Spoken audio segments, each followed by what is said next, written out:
लोकसभा चुनाव 2024 को लेकर गहमा-गहमी का माहौल है। किशनगंज लोकसभा सीट आप सबों को पता है कि बिहार की सबसे हॉट सीट है, त्रिकोणीय मुकाबला होना है। आप सबों को पता है कि इकलौते कांग्रेस के सांसद डॉक्टर जावेद आज़ाद साहब, दोबारा से उनको रिपीट किया गया है और AIMIM के अख्तरुल ईमान साहब किशनगंज से इलेक्शन लड़ रहे हैं और उसी के साथ NDA के उम्मीदवार इस बार बनाए गए हैं मास्टर मुजाहिद साहब को। अब सवाल ये है कि किशनगंज से कांग्रेस के सांसद के उम्मीदवार डॉक्टर जावेद साहब हैं, तो फिर कांग्रेस के पूर्व विधायक तौसीफ आलम सुर्खियों में क्यों हैं? आखिर ऐसा क्या हो गया है कि आज सोशल मीडिया से लेकर इलेक्ट्रॉनिक और प्रिंट मीडिया में हर जगह इनकी चर्चा हो रही है? चलिए सीधे उन्हीं से समझते हैं। नहीं, हम तो आज भी कह रहे हैं जी कि डॉक्टर मनमोहन सिंह जी की सरकार में ये MU का बुनियाद किशनगंज में रखा गया और बहुत खुशी का लहर था। पूरे किशनगंज नहीं बल्कि कहिए किशनगंज, बंगाल, कटिहार, अररिया, पूर्णिया, सुपौल, यानी पूरे इलाके में एक माहौल था कि मनमोहन सिंह का सरकार ये MU का शाखा किशनगंज में उद्घाटन शिलान्यास किया, तो बहुत बड़ा काम हुआ है। और हम समझते हैं कि ये MU का शाखा जिस तरह से बुनियाद डाला गया है, ये अगर बन जाए तो हमारा MLA MP का जो कार्यकाल होता है वो 5 साल होता है, विकास 5 साल होता है। और ये MU का शाखा यहाँ बन जाने से हमारा 1000 साल नहीं बल्कि 5000 साल का विकास हो जाएगा। तो हमने कहा कि हमारा सरकार ने बुनियाद डाला और आज तक हम MU का शाखा में पैसा नहीं दिलवा पाए। हमने वही कहा कि हमारा कांग्रेस का सरकार अगर बने तो पहला काम किशनगंज में MU का शाखा में पैसा देने का काम आप करेंगे।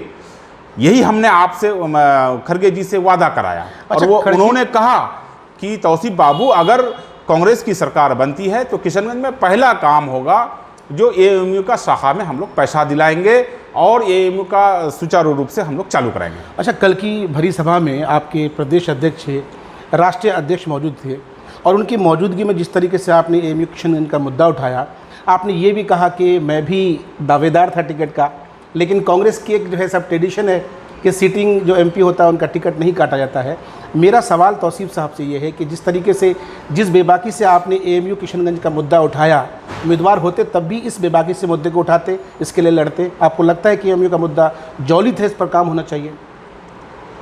देखिए, आज का जो हालात है, जी देखिए 70 साल, 75 साल, 80 साल, 90 साल, 100 साल हो जाएंगे, फिर भी मैं वही कहूँगा, आज़ादी का मैं फिर भी वही कहूँगा कि विकास तभी होगा किशनगंज के लिए जब ये MU यहाँ सुचारू रूप से चालू हो जाएगा। जिस दिन ये MU यहाँ चालू हो जाएगा हम समझेंगे कि किशनगंज का विकास हो गया। जिस दिन हमारा सुरजापुरी बिरादरी को एनेक्सर 1 में आज तक नहीं लिया गया, जबकि यहाँ पूरे सीमांचल और बंगाल का पठार लीजिएगा तो लगभग 40 लाख सुरजापुरी लोग हैं जी। तो हमारे बिरादरी ये सुरजापुरी का कहीं नामो निशान नहीं है। आप एनेक्सर 2 में हम लोग हैं, जहाँ कोई वैल्यू नहीं, जहाँ भी जाते हैं एनेक्सर 2 के नाम पर छांटा जाते हैं।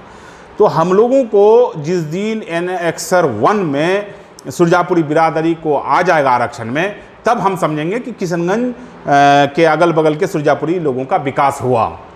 तीसरा जो अहम मुद्दा है, जो हमने कल भी कहा कि तीसरा अहम मुद्दा है कि हमारे किशनगंज लोकसभा से सिर्फ कम से कम 5 लाख लोग बाहर खटने के लिए जाता है जी। तो हमारे किशनगंज लोकसभा में एक भी उद्योग नहीं है। इसका जिम्मेदार हम लोग भी हैं। हम अपने को ये नहीं कह रहे हैं कि हम लोग जिम्मेदार नहीं हैं। हम लोग जनप्रतिनिधि जितने भी लोग हैं, आज तक मुद्दे पर हम लोग बहस नहीं किए हैं। हम लोगों को चाहिए कि रोजगार पर ध्यान दें और उद्योग जो एक भी नहीं है किशनगंज में, कहाँ कमी है इसको खोद के निकालने का ज़रूरत पड़ेगा।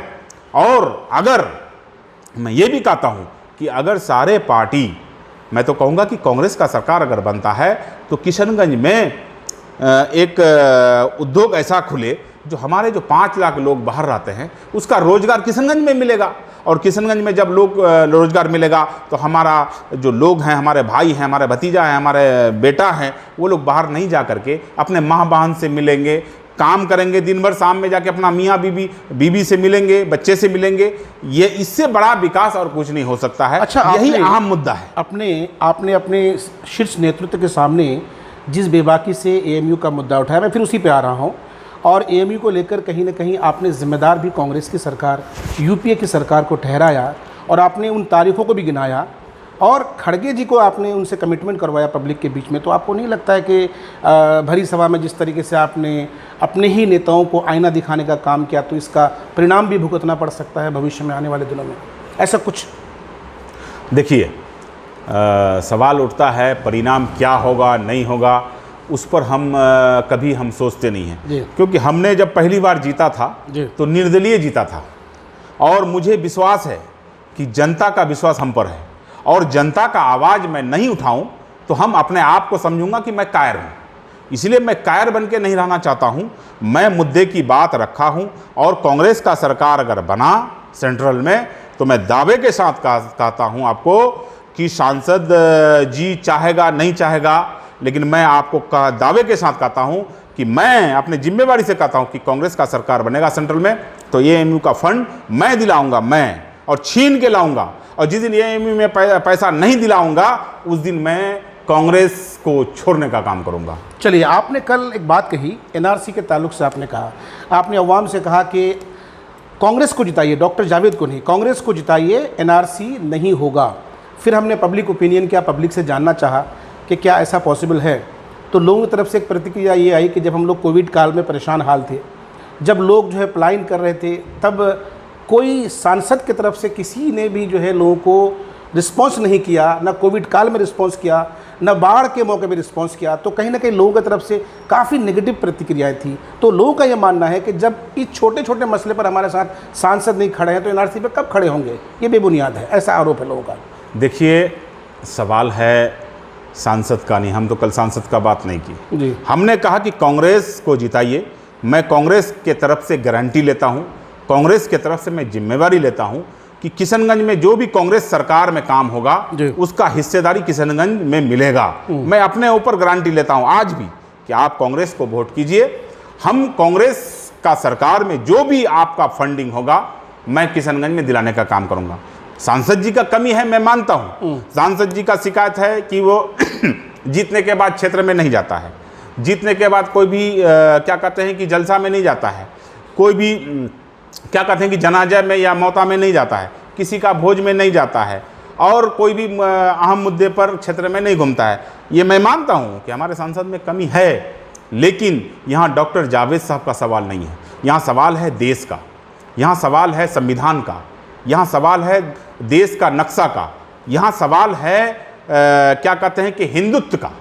यहाँ लोग अगर बीजेपी की सरकार आते हैं तो फिर पूरा का पूरा हिंदुत्व हो जाएगा और जो ये क्या कहते हैं किशनगंज में नहीं पूरे भारत में हिंदू मुसलमान करके लड़ा करके मार देगा। इसलिए मैं चाहूँगा कि देश को बचाना है तो कांग्रेस पार्टी को वोट देना है। तौसीफ साहब, एक चीज़ समझनी है आपसे, मुल्क की आज़ादी से लेकर अब तक, चाहे सच्चर कमेटी की रिपोर्ट हो, रंगनाथ मिश्रा की रिपोर्ट हो, हर रिपोर्ट ये कहता है कि भारत का बिहार और बिहार का सीमांचल और सीमांचल का किशनगंज सबसे पसमानदा है। और किशनगंज का पोठिया, जहाँ से हमारे सांसद महोदय आते हैं, ये इलाका सबसे ज़्यादा पसमानदा है, पिछड़ा है।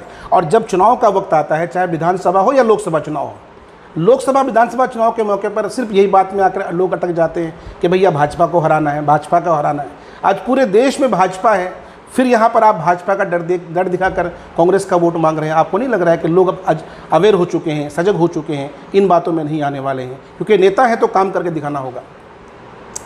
देखिए, सवाल है पोठिया का नहीं, सवाल बहादुरगंज का नहीं, किशनगंज का नहीं, ये क्या कहते हैं ठाकुरगंज का नहीं, अमोर का नहीं, बैसी का नहीं, दिगलबैंक का नहीं, टेरागाछ का नहीं। सवाल है कि ये बात सही है कि इलेक्शन के समय में पोठिया में ये मुद्दे पर वोट आता है, ये बात सही है, लेकिन एमएलए बनता है, एमपी बनता है 5 साल के लिए। कोई भी एमएलए रोड घाट पुल पुलिया नदी का बांध और जो मुद्दे हैं कोई भी एमएलए एमपी बनेगा बनाएगा। लेकिन सवाल है आज देखिए बीजेपी का सरकार में क्या क्या हो रहा है, पेट्रोल का दाम कहाँ चला गया, डीजल का दाम कहाँ चला गया, और आपसे हमसे जीएसटी के नाम पर डायरेक्ट पैसा लेता है। आप कोई भी दुकान में बिल बनाइए, 500 रुपया बिल हुआ तो आपको जीएसटी हो जाता है वहाँ कितना, 60 रुपया 70 रुपया, यानी सीधे आपका पॉकेट से डायरेक्ट आपको कहा करके जीएसटी के नाम पर पैसा लिया जाता है। और देखिए राम मंदिर के नाम पर वोट मांगा जाता है। हमारा कहने का मतलब है कि हम विकास के मुद्दे पर क्यों नहीं आते हैं, हम क्या कहते हैं कि जो क्षेत्र में समस्या है उसके मुद्दे पर क्यों नहीं आते हैं। आज हमारा किशनगंज से बहादुरगंज जाइए तो एक सिंगल रोड है, जाते जाते हम लोगों को 1.5 घंटा लगता है बहादुरगंज में। क्या इसको चौड़ीकरण नहीं करना चाहिए? क्या भारत सरकार का नज़र में ये नहीं है? क्या बिहार सरकार का नज़र में नहीं है? जो 2 लेन होना चाहिए, जो किशनगंज से बहादुरगंज तक और बहादुरगंज से लेकर दिगल बैंक तक जो नेपाल तक पहुंचता है, ये रोड लगभग 27 किलोमीटर 28 किलोमीटर रोड है। ये रोड चौड़ीकरण चाहिए, डबल रोड चाहिए, 4 लेन जिसको बोलते हैं।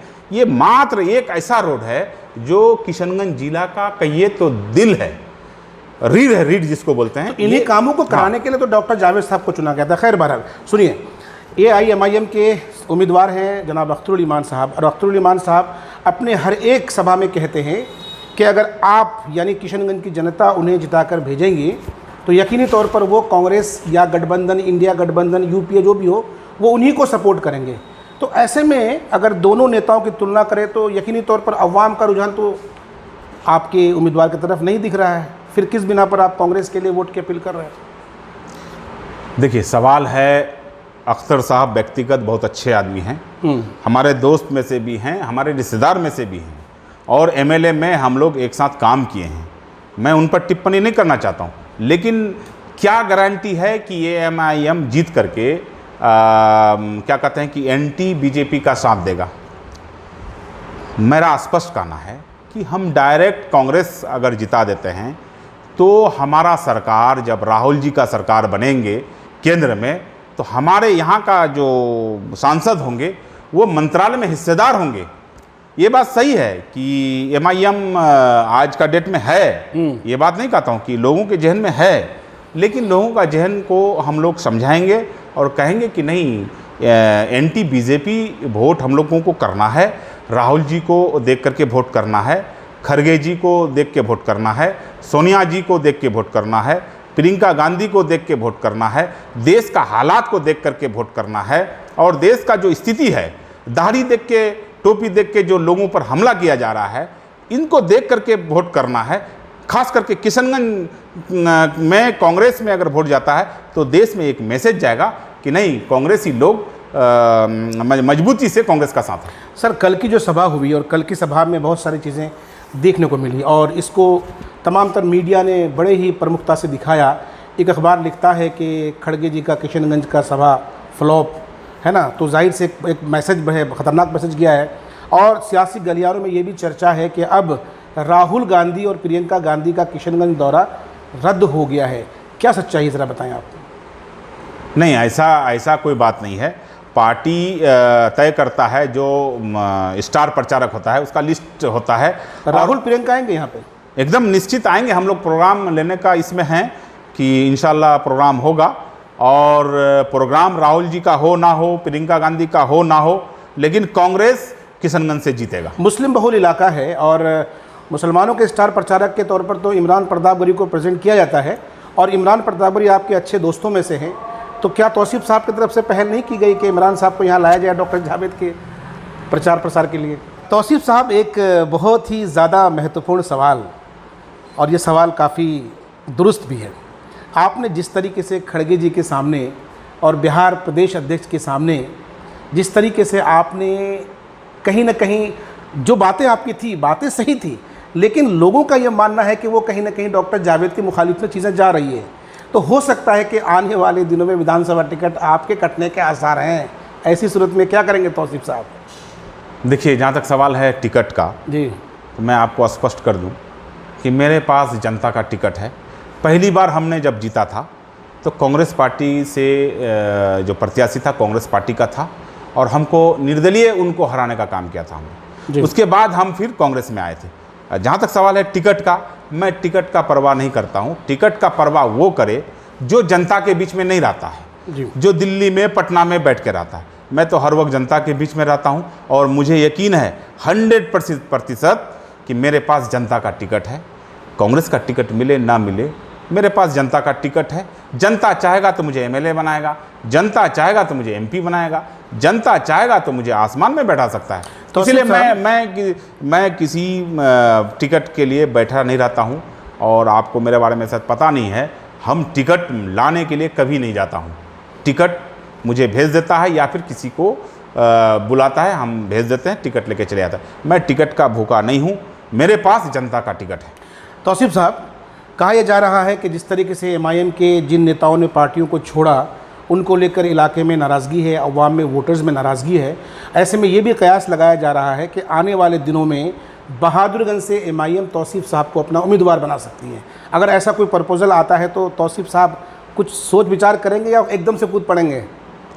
देखिए, राजनीति में कुछ भी असंभव नहीं है जी, लेकिन मैं कांग्रेस में था, हूँ और रहूँगा, ये आप निश्चित जान लीजिए। मैं कांग्रेस छोड़ने वाले में से नहीं हूँ, और पार्टी टिकट दे नहीं दे, टिकट नहीं देगा तो मैं जनता का टिकट से खड़ा हूँगा, और ऐसी कोई बात नहीं है। जो लोग तो बोल सकता है, लोग तो मुझे ये भी कहेंगे कि आप आरएसएस से आ जाइए, लोग तो ये भी कहेंगे कि आप बीजेपी से आ जाइए, लोग तो मुझे कहेंगे कि आप बसपा से आ जाइए, लोग तो समाजवादी से कहेंगे, लोग तो और भी बहुत सारे पार्टी हैं, एक दो सवाल उसमें कहेंगे। लेकिन मुझे विचार करना है, मुझे फैसला करना है कि हमको किससे लड़ना है, एक दो सवाल कैसे लड़ना है। एक दो सवाल किशनगंज से बाहर है। जिस तरीके से पप्पू यादव ने अपनी पार्टी को तर्क कर दिया, सब कुछ को ख़त्म करके अपने आप को विलय कर दिया कांग्रेस में, लेकिन यहाँ की इंडिया गठबंधन, चाहे राजद की का कसूर हो या कांग्रेस का समझें, उनको टिकट नहीं दिया, उनमें काफ़ी नाराज़गी है और किस तरह खुल करके वो बोल रहे हैं। तो इसको किस तरह से देखते हैं, कैसे आप इसको डिफाइन करेंगे? देखिए, सवाल है पप्पू यादव का। पप्पू यादव जी बहुत अच्छे कैंडिडेट हैं और जनता के बीच में रहता है। पप्पू यादव जी से हमारा बहुत व्यक्तिगत रिलेशन है।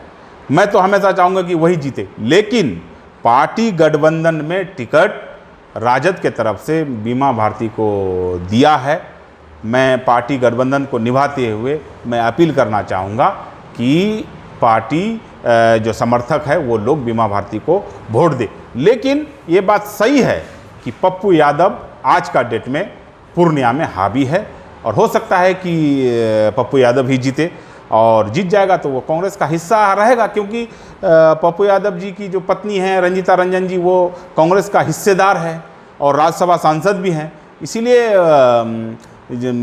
कोई भी जीते। सीमांचल में घुसपैठियों को लेकर लगातार सवाल किए जाते हैं, और अभी हाल ही में नरेंद्र मोदी जी ने अपनी सभा में कहा कि विपक्ष घुसपैठियों को बढ़ावा देता है, और कहीं ना कहीं ये एक तरह से बहुत बड़ा एलिगेशन है यहाँ के लोगों पर। तो इसको किस तरीके से देखते हैं तौसीफ साहब? क्या लगता है आपको, क्या मोदी जी सही कह रहे हैं या गलत कह रहे हैं? ऐसा नहीं कहना चाहिए था उनको। सबसे पहले मैं तो आपको ये कहूँगा कि मोदी जी जो पूर्णिया में आकर के बोले, मैं उसका भाषण का विरोध करता हूँ। मोदी जी एक जिम्मेवार आदमी और प्रधानमंत्री देश का हैं, और वो आकर के कहे पूर्णिया में कि किशनगंज पूर्णिया प्रमंडल में घुसपैठी हो रहा है, और ये तो गलत बात है। मैं दावे के साथ कहता हूँ कि पूर्णिया प्रमंडल में कोई भी घुसपैठ नहीं है। बहुत बहुत शुक्रिया। तो ये थे जनाब तौसीफ आलम साहब, और इस इंटरव्यू का सबसे बड़ा उद्देश्य, सबसे बड़ा मकसद यही कि कल जब खड़गे जी का कार्यक्रम हुआ और इस कार्यक्रम में जिस बेबाकी के साथ इन्होंने अपने शीर्ष नेतृत्व के सामने जो बातें रखी, वो काबिल तारीफ़ है। मुझे लगता है कि हज़ारों में कोई एक नेता ऐसा होता है जो इतने निष्पक्षता के साथ, बेबाकी के साथ, निडर होकर इलाके के मुद्दे, अवाम के मुद्दे को इस तरह से रखते हैं, और यकीनन हो सकता है कि आने वाले दिनों में इसका खामियाजा इनको भुगतना पड़ सकता है। खैर, जो भी हो, आपके जहन में कोई सवाल हो, कोई कमेंट हो तो आप कर सकते हैं। इस वीडियो में इतना ही। दीजिए इजाज़त। अल्लाह हाफ़िज़।